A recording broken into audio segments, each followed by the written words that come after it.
6 ہجری صلح حدیبیہ کے بعد پیغمبر علیہ الصلاۃ والسلام نے دعوت اللہ کا دائرہ وسیع کر دیا۔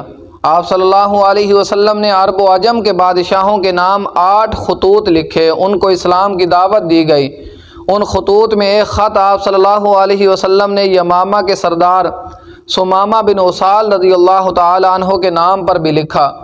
ثمامہ بن اسال رضی اللہ تعالی عنہ کے پاس جب وہ خط پہنچا تو انہوں نے آپ صلی اللہ علیہ وسلم کے خط کو حقارت کی نگاہ سے دیکھا اور اسلام کے اور آپ صلی اللہ علیہ وسلم کے دشمن بن گئے۔ ایک مرتبہ آپ صلی اللہ علیہ وسلم کو قتل کرنے کا نعوذ باللہ مذموم ارادہ بنایا اور قریب تھا اس ناپاک ارادے میں کامیاب ہو جاتے، لیکن ان کے چچا نے آپ صلی اللہ علیہ وسلم کو مطلع کر دیا۔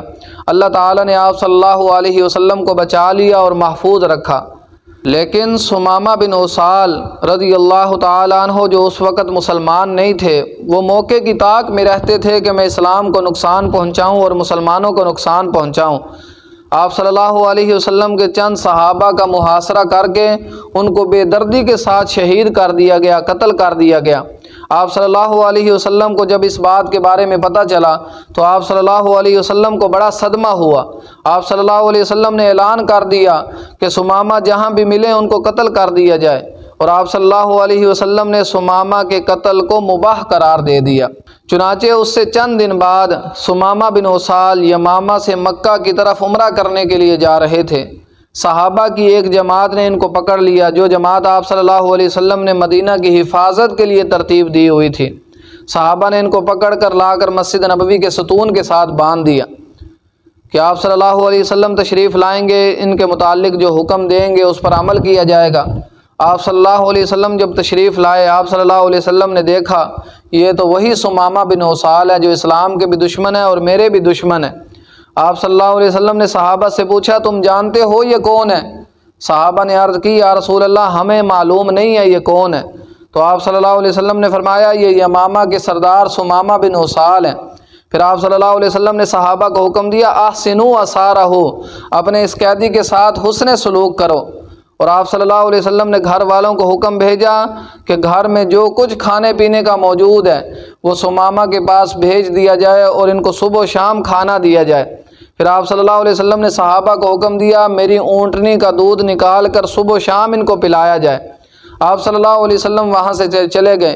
پھر اگلے دن آپ صلی اللہ علیہ وسلم ثمامہ کے سامنے آ کر کھڑے ہوئے۔ آپ صلی اللہ علیہ وسلم نے حضرت ثمامہ بن اسال سے پوچھا ما عندک یا ثمامہ، ثمامہ تیرا کیا حال ہے؟ ثمامہ آگے سے کہتے ہیں خیرن، خیریت ہے۔ پھر یہ بھی کہا کہ اگر آپ کو مال کی ضرورت ہے آپ کی مرضی کے مطابق آپ کو مال دیا جائے گا۔ وَإِن تَقْتُلْ زَادَ مِن، اگر آپ مجھے قتل کریں گے تو آپ بے وارث کو قتل نہیں کریں گے، لا وارث کو قتل نہیں کریں گے بلکہ میرا بدلہ لیا جائے گا۔ وَإِن تُنْعِمْ عَلَىٰ شَاكِرٍ، اگر آپ مجھ پر احسان کرتے ہیں تو آپ ایک قدردان پر احسان کریں گے اور اس احسان کا بھی بدلہ آپ کو دیا جائے گا۔ جب آپ صلی اللہ علیہ وسلم نے ثمامہ کی یہ باتیں سنی، آپ صلی اللہ علیہ وسلم وہاں سے تشریف لے گئے۔ اگلے دن پھر آپ صلی اللہ علیہ وسلم ثمامہ کے سامنے کھڑے ہوئے اور اس سے پوچھا ما عندک یا ثمامہ، ثمامہ تیرا کیا حال ہے؟ اس نے کہا خیریت ہے۔ پھر اس نے وہی باتیں دہرائیں کہ اگر آپ مجھے قتل کریں گے تقتل زاد من، تو آپ لاوارث کو قتل نہیں کریں گے، آپ سے بدلہ لیا جائے گا۔ وَإِن تُنْعِمْ عَلَىٰ شَاكِرٍ، اگر آپ میرے اوپر احسان کریں گے تو آپ ایک قدردان پر احسان کریں گے۔ جب آپ صلی اللہ علیہ وسلم نے یہ باتیں سنی تو آپ صلی اللہ علیہ وسلم وہاں سے تشریف لے گئے۔ تیسرے دن آپ صلی اللہ علیہ وسلم آئے تو ثمامہ سے پوچھا ما عندک یا ثمامہ، ثمامہ تیرا کیا حال ہے؟ ثمامہ نے کہا خیریت ہے، میں وہی بات کہتا ہوں جو میں نے کل کہی تھی کہ اگر آپ کو مال کی ضرورت ہے تو آپ بتائیں، آپ کی مرضی کے مطابق آپ کو مال دیا جائے گا۔ آپ صلی اللہ علیہ وسلم نے جب ثمامہ کی یہ باتیں سنی تو آپ صلی اللہ علیہ وسلم نے صحابہ کو حکم دیا فکو وثاقہ وَأَطْلِقُوهُ، اس کی رسیاں کھول دو اور اس کو آزاد کر دو۔ چنانچہ حضرت ثمامہ بن اسال رضی اللہ تعالیٰ عنہ کو آپ صلی اللہ علیہ وسلم نے جب آزاد کیا تو مسجد نبوی سے بھاگتے ہوئے نکلے۔